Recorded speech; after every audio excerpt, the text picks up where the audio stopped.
اعوذ باللہ من الشیطان الرجیم بسم اللہ الرحمن الرحیم الصلاۃ والسلام علی رسولہ الکریم والحمد للہ رب العالمین۔ السلام علیکم ورحمۃ اللہ وبرکاتہ۔ معزز سامعین کرام، آج کی میری ویڈیو 15ویں روزے کے اعمال کے متعلق ہے۔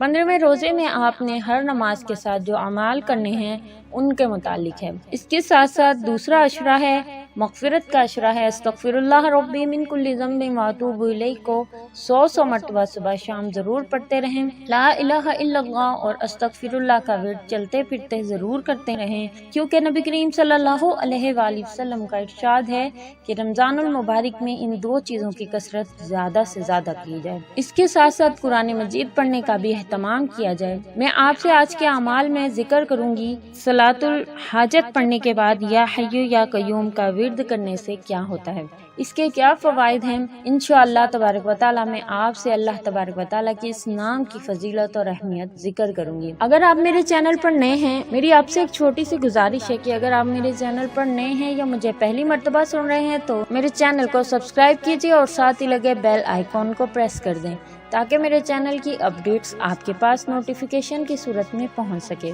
اس کے ساتھ ساتھ آپ میری ویڈیوز کو شروع سے اینڈ تک ضرور دیکھا کریں تاکہ کوئی بھی ایسا عمل نہ ہو جو کرنے سے رہ جائے یا جو نہ آپ سنیں اور نہ آپ کر سکیں۔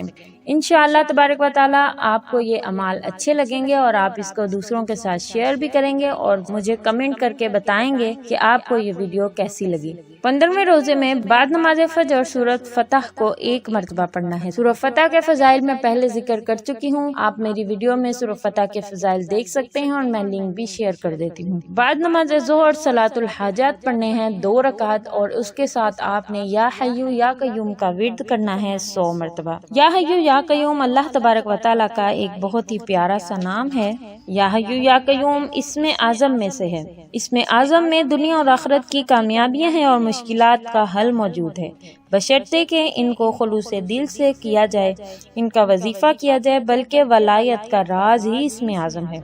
اللہ تعالیٰ کے تمام صفاتی ناموں میں اسم اعظم کی خاصیت موجود ہے، مگر ہر اسم سے پہلے اللہ کی طرف نسبت کرنا یعنی یا لگانا ضروری ہوتا ہے۔ اللہ کے 2 صفاتی ناموں کو اگر ملا کر پڑھا جائے تو انشاءاللہ اس میں تاثیر اور تقویت پیدا ہوتی ہے اور کام جلد سے جلد ہو جاتا ہے۔ یہ اللہ کے ایسے مقدس نام ہیں جن کے بارے میں اللہ تبارک و تعالیٰ کا ارشاد ہے کہ اچھے نام ہیں اللہ ہی کے، بس ان ناموں سے اللہ کو یاد کیا کرو۔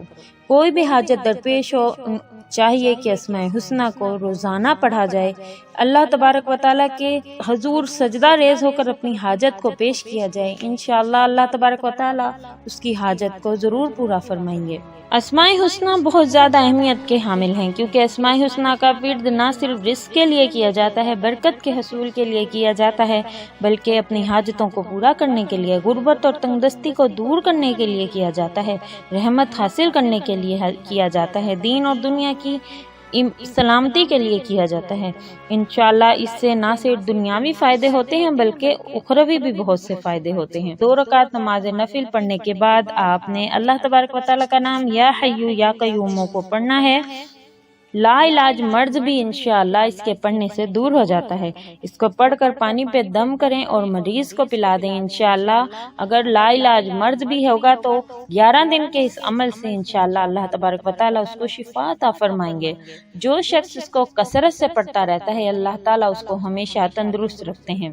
کسی کا دل جیتنے کے لیے اللہ تبارک و تعالیٰ کے اس نام کو یا حی یا قیوم کو فجر کی نماز ادا کرنے کے بعد 500 مرتبہ پڑھنا ہے۔ ہر مصیبت کا یہ وظیفہ جو ہے یہ کارساز ہے، ہر پڑھنے والے کا ہر کام ٹھیک ہو جاتا ہے۔